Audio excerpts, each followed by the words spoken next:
Meus irmãos queridos, que alegria podermos retornar com a nossa EBD online e presencial. Será um tempo precioso, né? Então, lembrando a você, domingo às 9 da manhã, né? Retomamos classe dos adultos no nosso templo, né? Onde temos cultuado a Deus, adolescentes e jovens no templo histórico e juniores ali no hall da igreja. Todos os lugares arejados, né? Grandes, com facilidade para colocar, né? O espaço mais do que necessário. Então essas classes estarão se reunindo presencialmente. E também com a classe das crianças. Só que aí as crianças, né? A hora da história, online. Tudo acontecendo domingo às 9 horas da manhã. Se você não puder estar conosco no templo, você pode acessar lá no YouTube, no canal do YouTube, a nossa EBD acontecendo às 9 horas da manhã. O tema geral será o tema da nossa igreja esse ano. Nós exaltamos o nome de Jesus. E nós estaremos durante 8 semanas estudando a palavra de Deus, né? Então nós vamos estudar esses temas, né? Não havia nele beleza ou majestade, ele existia antes mesmo de nascer, a máxima revelação da glória de Deus, rejeitado pelos seus, Jesus a verdadeira luz, Cristo o Cordeiro de Deus, é ele quem batiza com o Espírito Santo, ele é o Filho de Deus. Nós vamos nos deliciar. Essa é a primeira literatura produzida por nossa igreja. Os autores, todos eles, né? Então, quem serão os autores? Eu estarei, né, escrevendo lições, o pastor Marcão, o pastor Danilo Antunes, né? Aliás, escreve a primeira lição. Nós teremos a nossa ministra de Educação Cristã, a irmã Sorane, ministrando para nós, escrevendo. A Carol Jacinto, né, professora da escola bíblica, também escrevendo uma das lições.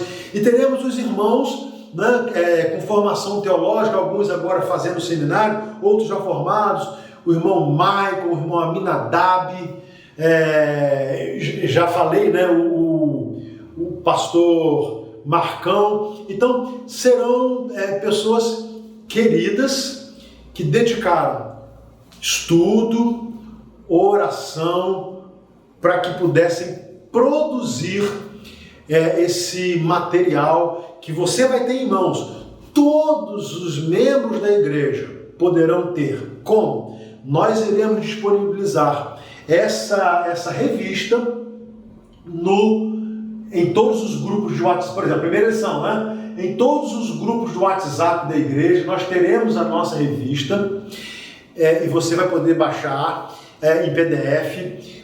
Teremos também no site da igreja, será nas redes sociais da igreja, lá colocado um link que vai te direcionar ao site da igreja e na página da igreja, e você vai poder baixar a sua lição. Então você terá a sua revista. Então, com a revista em mãos e a Bíblia, a palavra de Deus, nós iremos nos deliciar no estudo da nossa escola bíblica discipular, quando vamos estudar bem a pessoa de Jesus. 7 lições estarão sendo extraídas do Evangelho de João, capítulo 1. E uma lição, que é a primeira que faremos, do profeta Isaías, capítulo 53. Será uma jornada ali das crianças, estudarão a mesma coisa, só que com as professoras falando a linguagem delas. Então, pai, mãe, não perca a oportunidade de apresentar Jesus aos seus filhinhos. Será um tempo precioso e que eu tenho certeza que todos nós iremos crescer muito e todos nós seremos estimulados a cada dia mais exaltarmos o nome de Jesus. Seja bem-vindo à nossa EBD.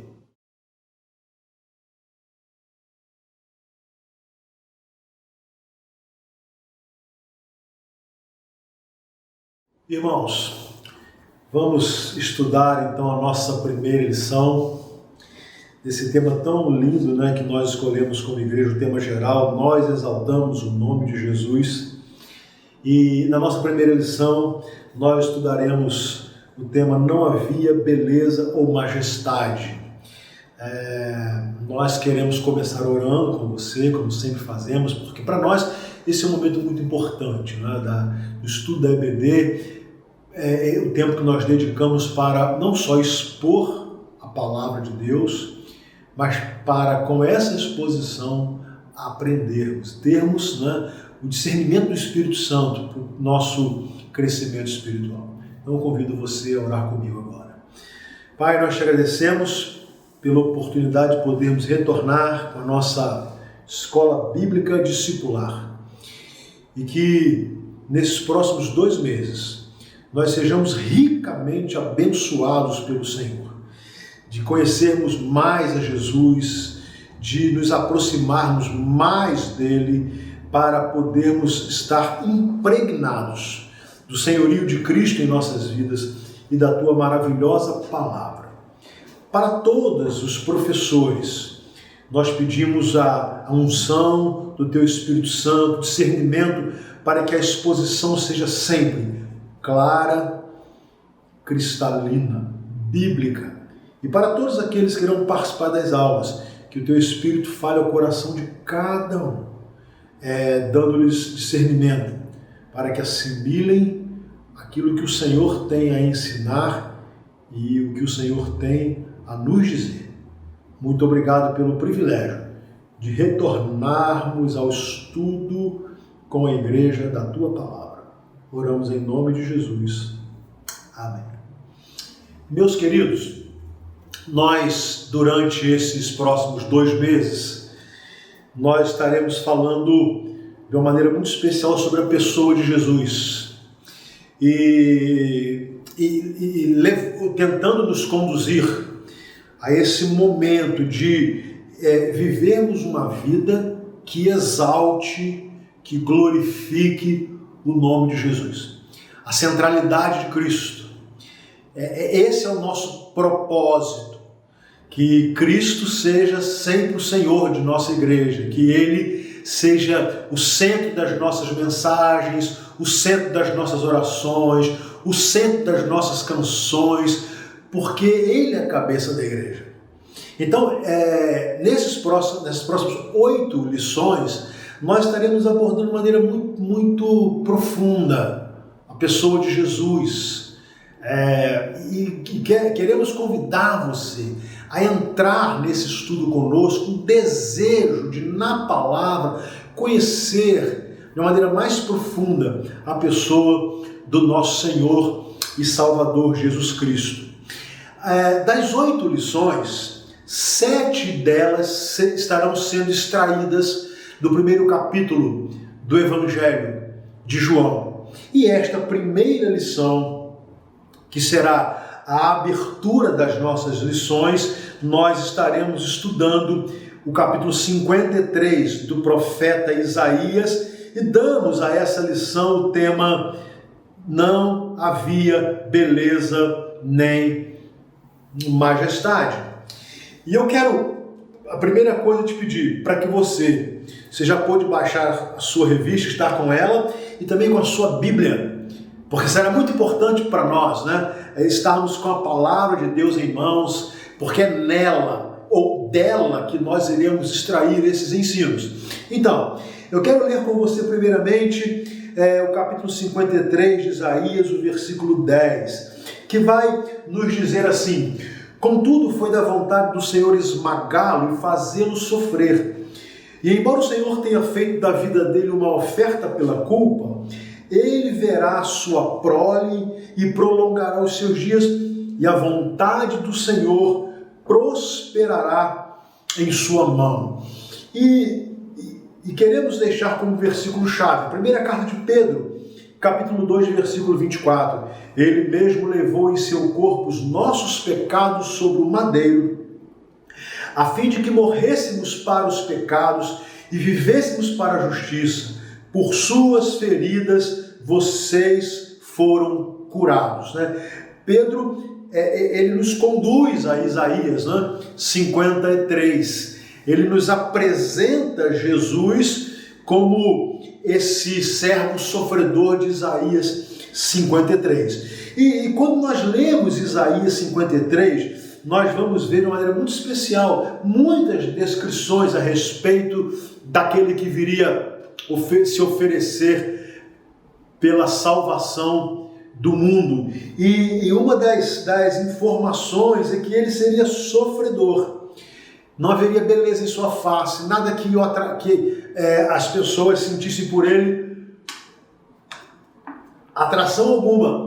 Contudo, ele foi oferecido para nos salvar.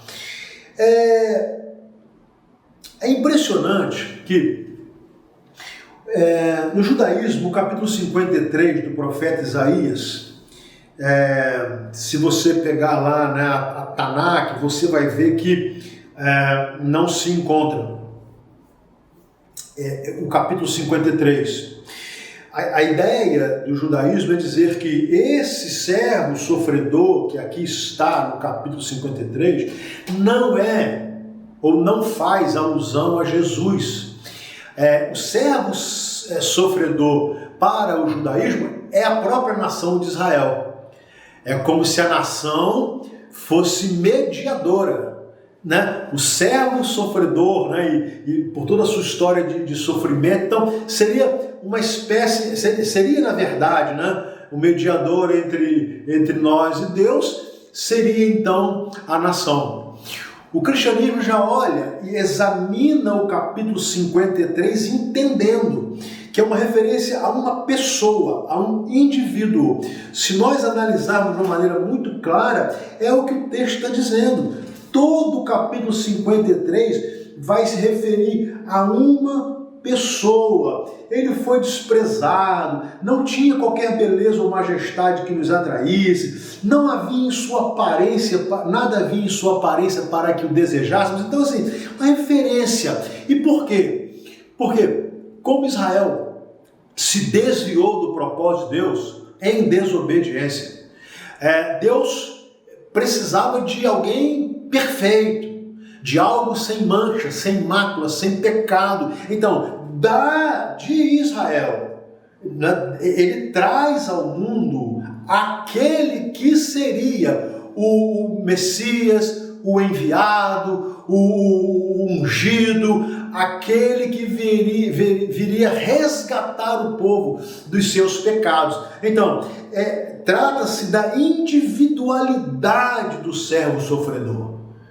É bem complexo entendermos isso, porque verdadeiramente o judaísmo vê esse servo sofredor uma referência estrita a Israel como nação, né, como povo escolhido, mas o capítulo 53 vai nos expor uma pessoa dizendo que o servo sofredor conheceria o sofrimento humano de maneira tão profunda, a ponto de identificar-se com a humanidade, não é? O Verbo se fez carne, habitou entre nós, não é? Embora sendo Deus, não teve por usurpação ser igual a Deus, mas aniquilou-se a si mesmo em forma de homem, e ele participou do sofrimento da humanidade, ele fez-se homem como nós. Este é o propósito do capítulo 53 de Isaías.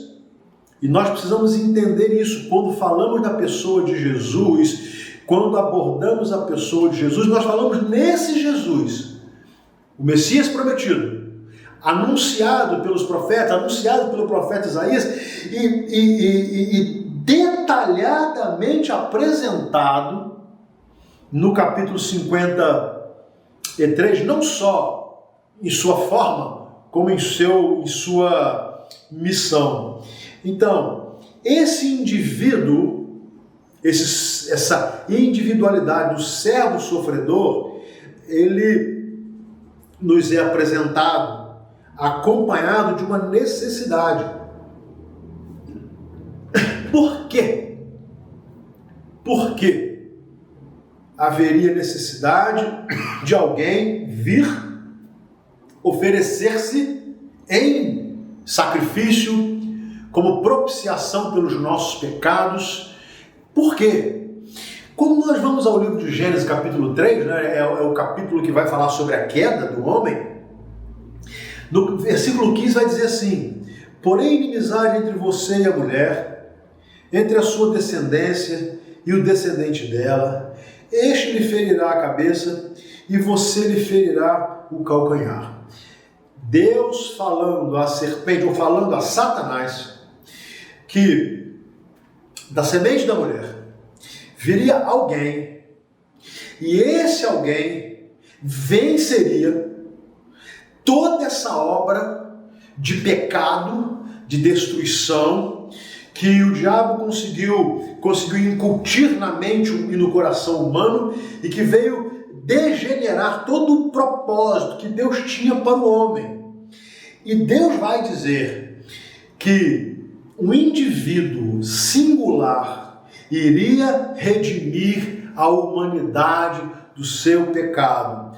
Da semente, da descendência da mulher, virá aquele que irá destruir, vencer a batalha contra Satanás, destruir a obra de Satanás, trazendo vida, pagando pelos pecados dos homens, e com esse pagamento, com essa obra sacrificial, trazer vida, a fim de que todos quantos crerem no nome de Jesus sejam perdoados, justificados, resgatados, salvos e possam vencer aquilo que o pecado veio destruir. A nossa comunhão com Deus, o estarmos na presença de Deus, justificados diante de Deus. Alguém sem pecado, que não experimentou a desobediência que todos nós experimentamos, alguém teve que pagar. Isaías 53 vai nos dizer quem é, o que ele iria fazer, qual seria o seu sofrimento. E nós então entendemos essa necessidade para que o pecado fosse justificado e para que a morte fosse vencida. O Santo de Deus, o enviado de Deus, o indivíduo enviado por Deus, o seu Filho Jesus, morreria, pagaria, se ofereceria como propiciação pelos nossos pecados, para que então nós fôssemos justificados. Então é óbvio que havia um propósito na vinda do servo sofredor. Quero voltar a Isaías 53. O texto vai dizer assim, a partir do versículo 2: ele cresceu diante dele como um broto tenro, como uma raiz saída de uma terra seca. Ele não tinha qualquer beleza ou majestade que nos atraísse, nada havia em sua aparência para que o desejássemos. Foi desprezado e rejeitado pelos homens, um homem de dor, experimentado no sofrimento. Como alguém de quem os homens escondem o rosto, foi desprezado e nós não o tínhamos em estima. Certamente ele tomou sobre si as nossas enfermidades e sobre si levou as nossas doenças. Contudo, nós o consideramos castigado por Deus atingido e afligido, mas ele foi transpassado por causa das nossas transgressões, foi esmagado por causa das nossas iniquidades. O castigo que nos trouxe paz estava sobre ele, e pelas suas feridas fomos curados. Uma morte ou um sacrifício em lugar de. Uma morte, um sofrimento em favor de pessoas, da humanidade. Então, esse é o propósito da vinda do servo sofredor. Portanto, o servo sofredor deveria ser um homem sem pecado. Por isso, a condenação de Jesus, em todos os níveis, ela é injusta, mas ela foi necessária. Por quê? Porque aquele homem sem pecado, que nem mesmo os seus inimigos puderam apontar um pecado em sua vida, ele vai pagar com a morte, e a pior de todas as condenações do império conferidas pelo Império Romano, a morte de cruz, considerado um maldito, um amaldiçoado, para que nós, então, pecadores, merecedores do castigo eterno, pudéssemos ser justificados e absolvidos. Então, o servo sofredor foi um homem, ou teria que ser um homem sem pecado. O homem sem pecado tomou sobre ele as nossas transgressões, tomou sobre ele as nossas iniquidades, os nossos pecados. E pelo sofrimento dele, pelo sacrifício dele, nós fomos sarados. Isso é algo extraordinário. A compreensão do judaísmo ela está incompleta. Ela está incompleta. Quando ela se prende à nação de Israel como sendo servo sofredor, ela está incompleta. Porque ela não consegue entender que a promessa era que daquela nação viria um indivíduo. E esse homem enviado por Deus é que seria o resgatador, aquele que morreria, que pagaria por não ter pecado. Porque a nação de Israel tinha pecado. Ela era rebelde, desobediente. Então, dela nasce o Salvador, e esse homem sem pecado recebe sobre ele a maldição do pecado, para que nós pudéssemos ser salvos. A vontade do homem pecador crucifica o servo sofredor, o Messias enviado por Deus. Qual a vontade? A vontade do homem pecador de desobedecer a Deus, a vontade do homem pecador de ser senhor da sua própria vida, a vontade do homem pecador de ignorar o propósito de Deus e deliberadamente desobedecê-lo. Essa vontade pecaminosa, ela crucifica o servo sofredor. Mas a crucificação do servo sofredor é a nossa esperança, é a nossa única opção de justificação, de perdão e de salvação. Então Deus envia o Messias, o seu Filho, para que esse Filho morresse em sofrimento em nosso lugar e por causa dele nós fôssemos sarados. É óbvio, o servo sofredor precisava ser o oposto do homem pecador, para que pudesse fazer a expiação dos pecados da humanidade. Ora, pecadores não podem justificar pecadores. A nação de Israel, pecadora, não pode justificar pecadores. Homens como eu e você, líderes religiosos, não podem justificar pecadores, porque todos nós somos pecadores, todos pecaram e destituídos estão na glória de Deus. Homens que andam em rebeldia contra Deus, e homens que ainda que queiram fazer a vontade de Deus, mas por suas fraquezas invariavelmente pecam, não podem justificar o pecador. Por isso que o servo sofredor precisava ser o oposto. O homem sem pecado, que conheceu a nossa natureza, que conheceu as nossas limitações, que conheceu as tentações que são lançadas sobre os homens, mas não pecou. E não tendo pecado, teve autoridade de se oferecer em nosso lugar para pagar pelos pecados e fazer a expiação da humanidade. Isaías 53 vai nos oferecer essa pessoa, ou nos apresentar esta pessoa, que nós estaremos estudando nas lições subsequentes no Evangelho de João, capítulo 1. Mas Isaías 53 vai nos apresentar, é Ele. É Ele.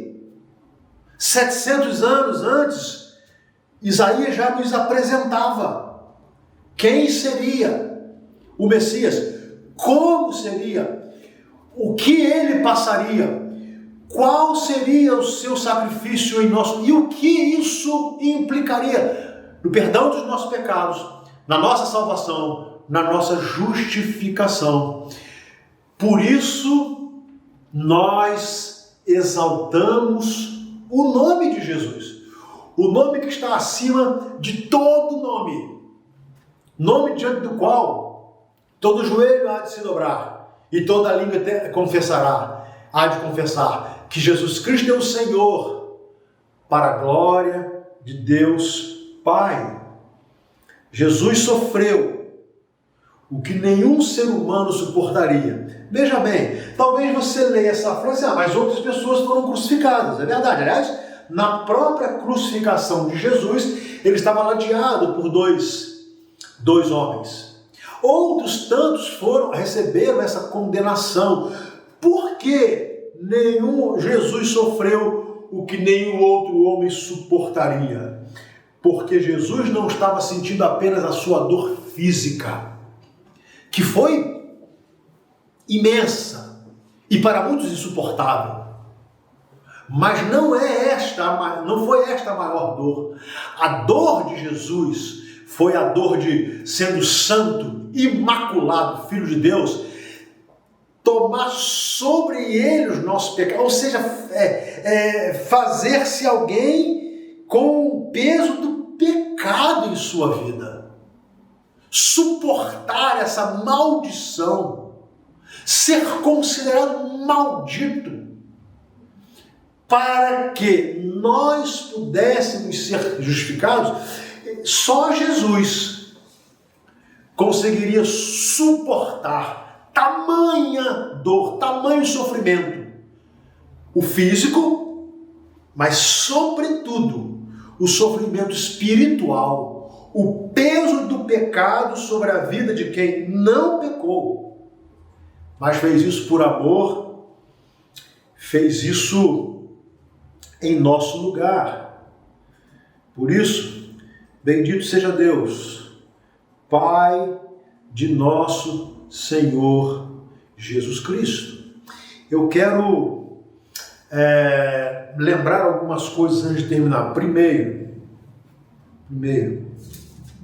Isaías 53, nunca se esqueça disso. Isaías 53 é uma apresentação cristalina de Jesus. Não é uma referência a um povo, a uma nação. É uma referência àquele que viria da nação de Israel, do povo de Israel. Mas seria um indivíduo.